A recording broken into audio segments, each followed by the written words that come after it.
नमस्ते दोस्तों, मैं अंकुर आर्य आप सबका स्वागत करता हूं आपके अपने YouTube चैनल सत्य सनातन में। जब से मैंने कम्युनिटी में पोस्ट डाली है, एक GIF पिक्चर डाली है, आप लोगों के कमेंट लगातार आ रहे हैं कि इस वीडियो को दिखाइए। एक्चुअली वो विकास पांडे भाई है हमारे, उन्होंने एक छोटा सा क्लिप शॉट किया था। हम लोग सिर्फ काउंटर के बाहर खड़े हुए थे, कुछ लोग अचानक से आए, अचानक से उन्होंने क्वेश्चंस पुट करने शुरू कर दिए और लगातार आरोप पर आरोप लगाना शुरू कर दिया। हम लोग दूसरे काउंटर को छोड़ करके इधर आए थे। फिर जब हमने बातचीत करनी शुरू की, विकास भाई ने एकदम से उसको वीडियो को शूट किया। जैसे ही हमारे काउंटर सवाल उन पर गए तो वो वहाँ से भाग निकले। ये बात है विश्व पुस्तक मेला की। जब हम प्रगति मैदान पर थे, हम वहाँ से सत्यार्थ प्रकाश का वितरण कर रहे थे, तो इन लोगों ने आते ही सीधे, कोई बात करने का तरीका नहीं था, सीधे आकर के इन्होंने एकदम से कहा कि वेदों में आखिर है ही क्या। फिर इन्होंने सत्यार्थ प्रकाश ली और उसके बाद में मनुस्मृति के ऊपर क्वेश्चन पुट करना शुरू कर दिया कि इसमें नियोग प्रथा है। ये सुनकर के फिर जब एक बहन मेरे पास में पहुंची, उन्होंने कहा कि इनको सही से आंसर कीजिए, इनको समझाइए। तो भाई शुरू में तो मुझे लगा कि हाँ ये समझ जाएंगे, तो मैंने उनको बताया कि नियोग कोई प्रथा नहीं है। पहली बात, आप ये अपना शब्द वापस लीजिए कि नियोग कोई प्रथा है। नियोग कोई प्रथा नहीं है। आपातकाले मर्यादा नास्ति, आपातकाल की स्थिति के लिए एक ऐसा कॉन्सेप्ट दिया गया है जिससे कि कोई अपनी संतति कर सकता है। और मैंने उनसे बात भी की कि भाई अगर आज की टाइम में कुछ ऐसी बात हो जाए तो, क्योंकि जाहिल कौम है और सिर्फ ये क्या करते हैं, ये आपकी भावनाओं को, मेन जो मोटिव है मेरा बताने का वो यही है कि ये आपकी भावनाओं के ऊपर सीधे कुठाराघात करते हैं। ये कोई कुरान नहीं है, वेद। जिस प्रकार से कुरान में कह दिया कि यहूदियों को मारो, ईसाइयों को मारो, काफिरों को मारो, और जिस प्रकार से अपनी अधिकतर अधिक बीवियों को बढ़ाने के लिए अपने बेटे की भी बीवी जायज कर ली, अपनी मामा, फूफी, ताऊ, चाचा सबकी बेटियां वाजिब कर ली अपने लिए। वैसा नहीं, केवल और केवल मनुष्य मात्र के लिए जो पुस्तक होती है वो कही जाती है कि ये ईश्वरीय पुस्तक है।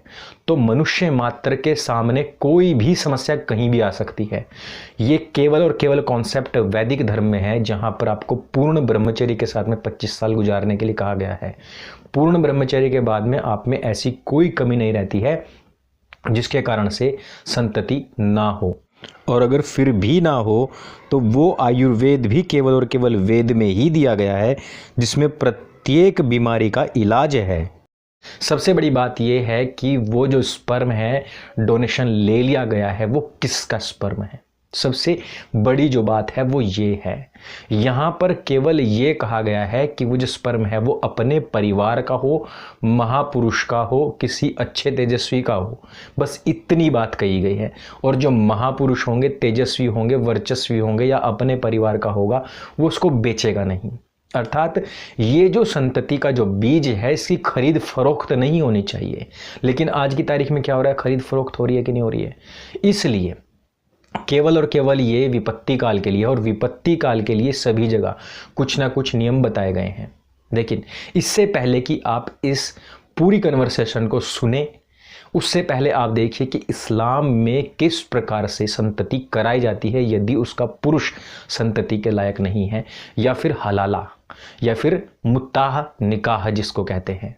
इसको मैं ज़्यादा वीडियो नहीं दिखा सकता हूँ आपको, क्योंकि आगे बहुत ज़्यादा आपत्तिजनक है, लेकिन इतनी भी दिखाना आपत्तिजनक है, लेकिन वो भी आपको दिखानी बेहद ज़रूरी है, क्योंकि क्लू तो मिले कम से कम। जहाँ ऑनलाइन नियोग चलता है, जहाँ ऑनलाइन मुत्ताह निकाह चलता है, और जहाँ ऑनलाइन हलाला चलता है। अब कुछ ढक्कनधारी कहेंगे कि क्या इस स्त्री की परमिशन आचार्य अंकुर आर्य ने ले ली थी, तो मैं उनसे पहले से पहले ही बता दूं कि इस मौलाना ने जानबूझकर ये वीडियो बनाया। उसके साथ में और भी परिवारी स्त्रियां थीं, और उन्होंने परमिशन ली या नहीं ली, पहले उनसे सवाल उठाएं। हम केवल यहाँ पर जवाब दे रहे हैं। अब ये वीडियो देखिए। यदि किसी पुरुष में गर्भ धारण कराने की क्षमता पूरी ना हो तो आज की तारीख में क्या करेगा, टेस्ट ट्यूब करेगा कि नहीं करेगा। सरोगेट मदर तो होती, फादर सुना है, नियोग का फादर है ना। सुनो भी सरोगेट सुनो, एक मिनट तो फिर अभी यानी कि आपको नॉलेज नहीं है, पूरी नॉलेज नहीं। यदि कोई पुरुष, मैंने क्या कहा, जिसका शुक्राणु कमजोर हो, जो गर्भ धारण कराने में पूरी तरीके से वो करवा ले, सुन नहीं रहे ना, क्योंकि आपके अंदर धैर्य नहीं है। चलिए ठीक है, ठीक है। नहीं वो आपको लग रहा है। नहीं आप बीच में नहीं बोल आपको रहे लग रहा ना, बीच में ना बोले आप, पूरी बात सुने, आप पूरी बात सुन के, क्योंकि आप कटाक्ष पे आ रहे हो। सिर्फ कटाक्ष पे नहीं आ रहे। वो क्या करेगा, एक मिनट, आपका जो एक मिनट मैं उनसे बात कर रहा हूँ, मैं उनसे बात कर रहा हूँ।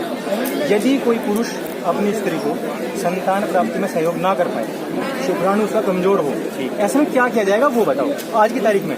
ऐसे में आज क्या क्या क्या कुछ भी नहीं है, नहीं होगा औलाद, कोई बात नहीं, ये आप कह रहे हो ना, ये आप लेकर देगा। फिर वही बात, ये तो आज की तारीख में क्या करेगा, कुछ भी क्या नहीं करते हैं, सब्र करें, धैर्य से काम ये ले। वही बात, क्या करते हैं, क्या करते हैं, जरूरी थोड़ी, आप जरूरी ना जरूरी नहीं, ठीक है ना। स्पर्म डोनेशन लेते हैं, लेते हैं कि नहीं लेते, लेते हैं कि नहीं है, लेते हैं कि नहीं है, नहीं आप प्रथा पे जा रहे हो, मेरी बात सुनो पहले, स्पर्म डोनेशन होता है कि नहीं होता है, जो होता है आज होता है, तो कह रहा हूँ नहीं आज हो रहा है कि नहीं हो रहा है, हो रहा है, कोई थोड़ी हो तो शराबें पी जा रही है, तो सही हो रही है, शराबें पी जा रही है, शराब चोरियां हो रही हैं, तो आप डकैतियां हो रही हैं, आपने उसके ऊपर प्रश्न उठाया, बिल्कुल उठाया। किसके ऊपर प्रश्न उठाया, ये गलत प्रथा के ये ऊपर। भी नहीं पता कि शाहरुख खान ने व्यभिचार से तीसरी संतान पैदा तो की है, गलत किया उसने, गलत किया आपको उसने, तो ये नियोग भी से नहीं किया होगा, पता। नियोग ही किया होगा। मैं वही बता रहा शाहरुख खान हूँ, में लानत भेजते हैं मैं हम। वही बता रहा हूँ, आप कुछ नहीं करते, यार शाहरुख खान कुछ क्या नहीं हो गया करते हैं, हमारे आप लिए? कुछ नहीं करते हैं, मुझे भी पता है, आप केवल सवाल करते हैं। और कोई किताब देंगे। हाँ, ले। अब मेरी बात सुनो, अब मेरी बात सुनो, यदि किसी की कोई संतति नहीं है, यदि किसी की कोई संतति नहीं है,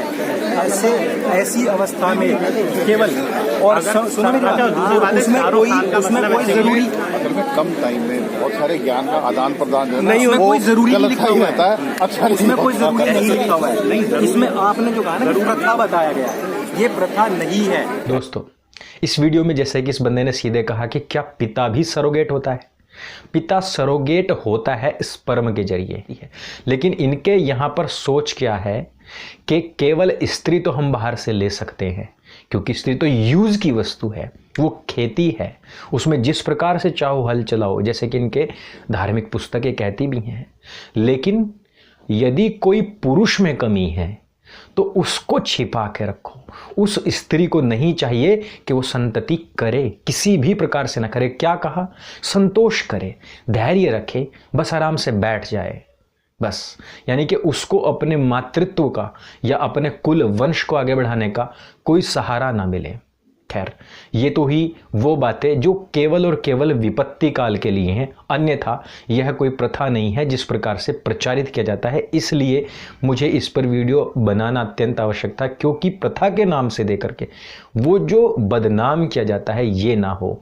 और दूसरे उसके मैंने बता दिया आपको कि किस प्रकार से आजकल तो एडवांस हो गए मुसलमान, ऑनलाइन हलाला चल रहा है, ऑनलाइन उनका निकाह मुत्ता चल रहा है और ऑनलाइन नियोग भी कर रहे हैं, और शाहरुख खान के सवाल पर किस प्रकार से चुप हो जाते हैं वो भी आप लोगों ने देखा। और जिस प्रकार से हलाला या मुत्ता निकाह से जो औलाद पैदा होती है उनको वल्दियत नहीं मिलती, और दूसरी तरफ हिंदुओं में नियोग का कोई केस नहीं मिलता, उससे भी ये बहुत ज़्यादा हताश और बौखलाहट में है। दूसरा विषय आता है कि मनुस्मृति के विषय में बहुत सारी भ्रांतियां फैल रही हैं।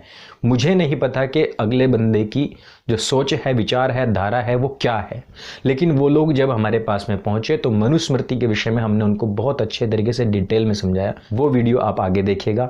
इसके साथ ही साथ मैं आपको यहाँ पर बता दूं कि उनके साथ के एक मित्र थे, उन्होंने कहा था कि संस्कृत की अपनी कोई लिपि नहीं है, अपनी कोई भाषा नहीं है, हिंदी से चुराई हुई भाषा है। तो ऐसा क्यों है? इस प्रकार तो कहीं ये तो नहीं है कि जो वेद है या फिर जो संस्कृत है वो 150 या 200 साल पुरानी ही बनी हो।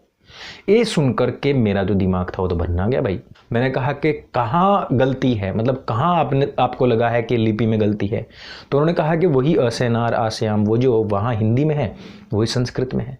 तो मैंने कहा कि ऐसा नहीं हो सकता कि संस्कृत से ही वहाँ पर गई हो, क्योंकि संस्कृत को बहुत सारे शब्द जो हैं, बहुत सारे जो अक्षर हैं या बहुत सारे प्रोनाउंसिएशंस जो हैं आपको अन्य अन्य भाषा में भी मिलते हैं। ऐसा नहीं हो सकता है क्या?